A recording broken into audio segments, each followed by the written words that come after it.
स्पर्धा परीक्षांमध्ये सुधारणा करण्यासाठी नंदन नीलकणी यांच्या अध्यक्षतेखाली समिती स्थापन. पंतप्रधान नरेंद्र मोदींकडून इंस्टाग्राम व्हिडिओ बनवून घोषणा. सार्वजनिक परीक्षा दुरुस्ती विधेयक सोमवारी लोकसभेत मांडणार. पेपर फोडणाऱ्यांवर अधिक कठोर कारवाईची तरतूद. अंधभक्तांविरोधात देशभक्त जिंकले. शिवाजी पार्कच्या विजयी मेळाव्यात उद्धव ठाकरेंची घणाघाती टीका.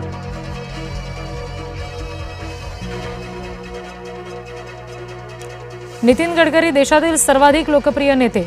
उद्धव ठाकरेंनी विदेशी चाळे बंद करावेत. प्रवीण दरेकर यांचा ठाकरेंवर पलटवार. प्रल्हाद जोशी केवळ अंतरिम केंद्रीय शिक्षण मंत्री. उत्तम शिक्षण मंत्री फडणवीसच बनू शकतात या मतावर मोदी ठाम. संजय राऊत यांचा दावा. मी महाराष्ट्रातच आहे. केंद्रात जाण्याच्या चर्चांना मुख्यमंत्री फडणवीसांकडून पूर्णविराम.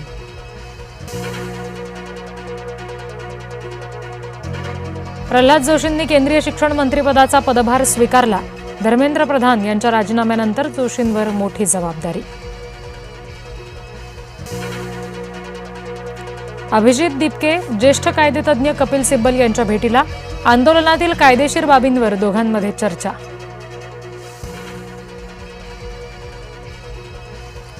ठाकरेंना सेलिब्रेशन करायला काहीतरी कारण मिळालं याचा मलाही आनंद. फडणवीसांचा उद्धव ठाकरेंना टोला.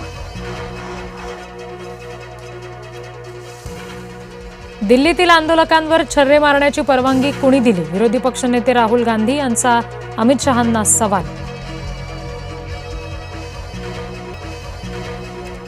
लाडकी बहीण योजनेबाबत अदिती तटकरे यांचं वक्तव्य चर्चेत. योजनेचे पैसे महिलांनी जपून वापरावे. मंत्री अदिती तटकरे यांचा लाभार्थ्यांना सल्ला. पुरात मच्छीमार बनले देवदूत. लहान मुलांसह अनेक कुटुंबांना सुरक्षित स्थळी नेलं. मानवतेचं दर्शन घडवणाऱ्या व्हिडिओची चर्चा.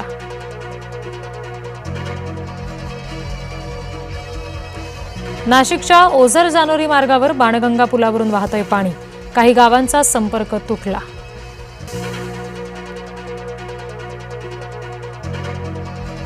नाशिक जिल्ह्यात पावसाचा जोर ओसरला. नांदूर मधमेश्वर धरणातून विसर्गात कपात.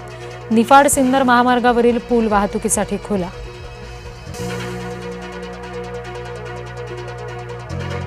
मुंबईतील भायखळा पोलीस स्टेशनला लागलेली आग आटोक्यात. सुदैवानं कुठली जीवितहानी नाही. अनेक महत्त्वाची कागदपत्र जळून खाक.